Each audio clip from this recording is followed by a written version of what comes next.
Let us solve this question. Question पहले समझ लेते हैं क्या है।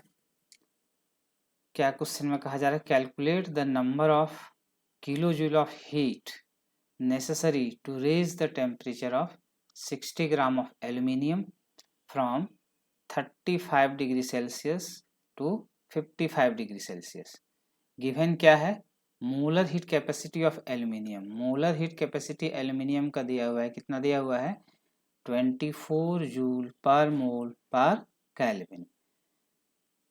तो यहाँ ध्यान देना है कि हमको जो हीट चाहिए वो दिया हुआ है, चाहिए वो किलो जूल में चाहिए।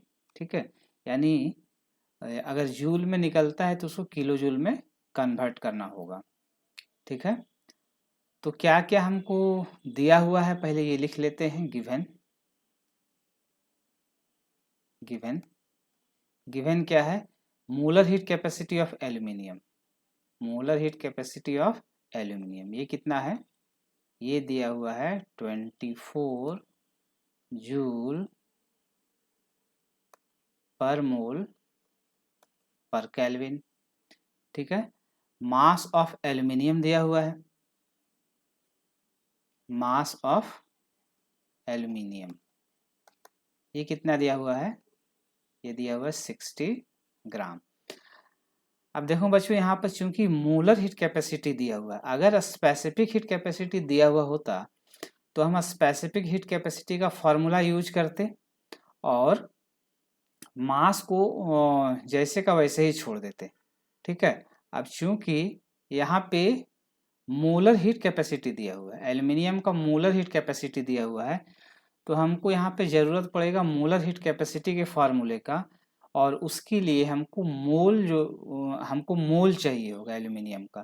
तो जो मास दिया हुआ है एल्यूमिनियम का ग्राम में, इसको हमको कन्वर्ट कर लेना होगा मोल ऑफ एल्यूमिनियम में।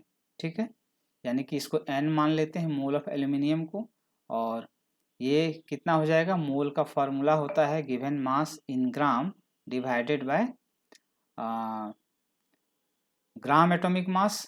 तो गिवन मास इन ग्राम एल्यूमिनियम का दिया हुआ है 60 ग्राम, और एल्यूमिनियम का ग्राम एटॉमिक मास होता है 27 ग्राम पर मोल, 27 ग्राम पर मोल। ठीक है, यानी ये आ जाएगा, ये ग्राम ग्राम कैंसिल हो जाएगा और ये मोल में आ जाएगा 60 डिवाइडेड बाय 27 मोल। ठीक,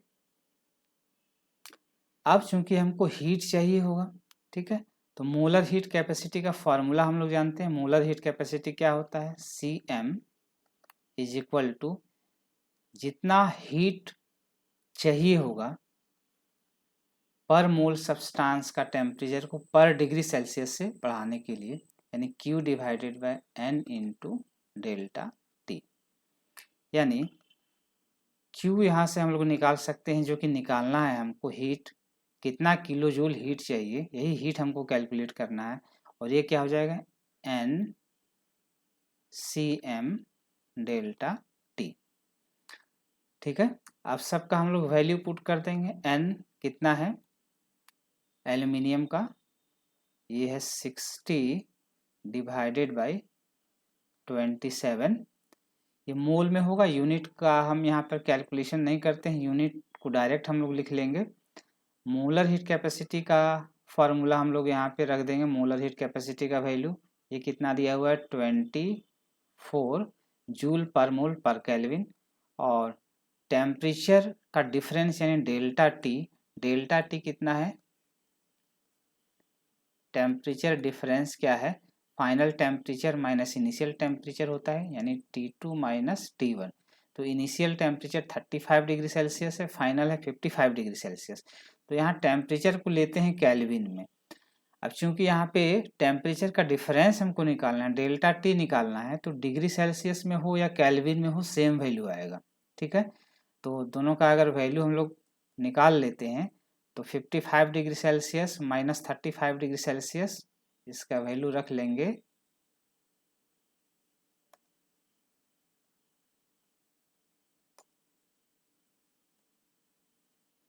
55 माइनस 35, तो डिफरेंस ये केल्विन में हम लोग ले लेंगे, केल्विन में ही आएगा इतना केल्विन, यानी 20 केल्विन। डिफरेंस केल्विन में और डिग्री सेल्सियस में दोनों सेम रहता है। अब इसका वैल्यू यहाँ पे रख लेंगे 20, ठीक है।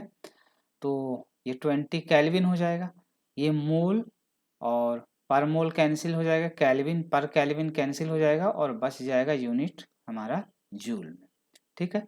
और इसका जो वैल्यू है इसको कैलकुलेट करेंगे तो ये आता है करीब करीब 1066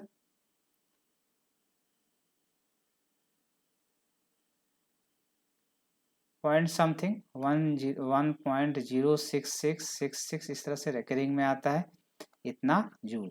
अब चूंकि मेरा जो कैलकुलेशन करना है हमको वो किलो जूल में करना है, तो किलो जूल में हम लोग कन्वर्ट करने के लिए 1000 से डिवाइड करते हैं, और जब 1000 से डिवाइड कर देंगे तो ये आ जाएगा 1.067 किलो जूल।